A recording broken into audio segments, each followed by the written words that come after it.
So we're going to talk about getting started with our first initial application of paint on our canvas.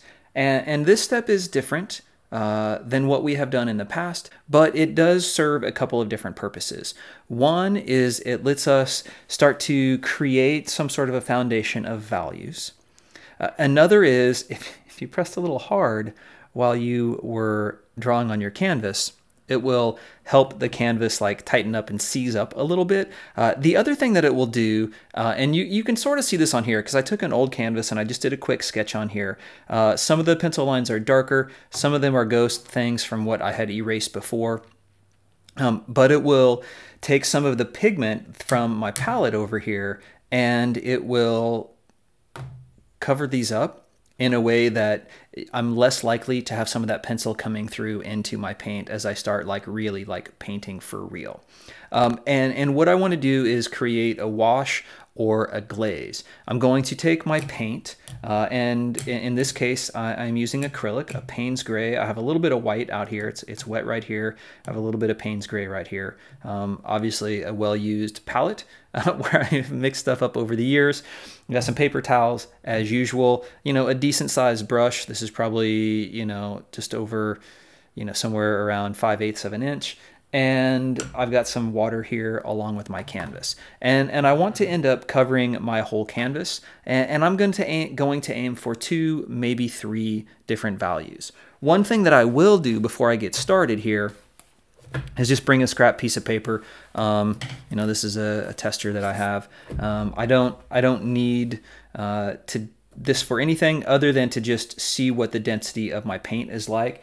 Because as I come through here and I start to get some water and I'm watering down my pigment over here so that it's kind of the consistency of some watercolor, right? You know, how thick is this? That's pretty dark still. So I'm going to throw some more water in here. And as I spread that out, right, like that would be a lot easier. That's great. I can live with that. Set that off to the side. Now, as I do that, I want to kind of look at where my dark-ish kind of areas. So obviously the shadow over here. Now I'm going to take this and bring it all the way into where the bark of my thing, and actually I'm going to bring that into and cover the inside as well. I don't have to be super specific on this. The main thing is I still want to be able to see those. I'm going to take some of this up. I still want to be able to see my pencil lines underneath, which I can see over here, right? So I've got this. What else is going to be dark-ish? Well, you know, I can go ahead and make parts of my donut dark-ish. I think I'll leave where there's going to be a little bit of a highlight there. Get some of the middle of that there. And I'm coming over the edge a little bit, not really on purpose, but just because I don't need to be wildly detailed here. Again, I can spread this out in such a way, the inside of my avocado. I'll go ahead and do the cairn that I have up here. This is going to end up being a board. I'll bring some of this out up here, watering down as I go to kind of get some of this. Now I'm going to start dealing with some lighter areas, and there's a couple of different things that I could do here. I could just water this down more, a lot more in here, right? So that it ends up being really, really pale out here. I could add a hint of white to that and water it down. Over here, it, you know, white looks a little funky when it's watered down sometimes.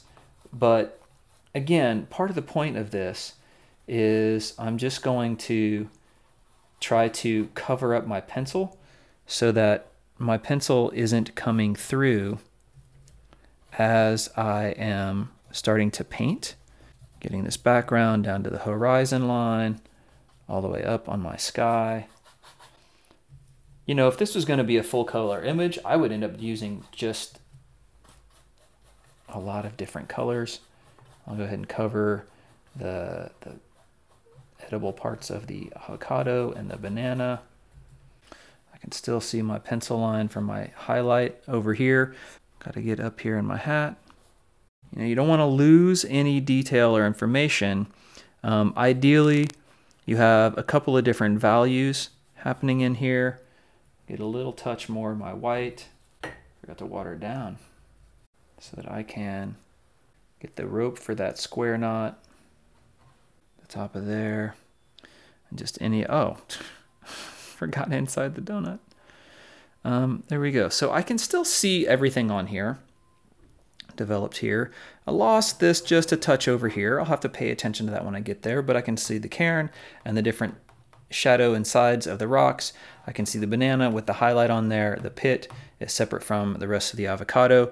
I've got the fedora with the cutout tree trunk growing up, branch kind of thing with a canoe oar. I just want this to dry. This is mostly water. It's not a lot of pigment. At this stage, you know, I could take it to a hairdryer and kind of speed dry this a little bit. You can just wait. It'll take some time. It's not the most efficient use of time, but if you got something else to do, no problem.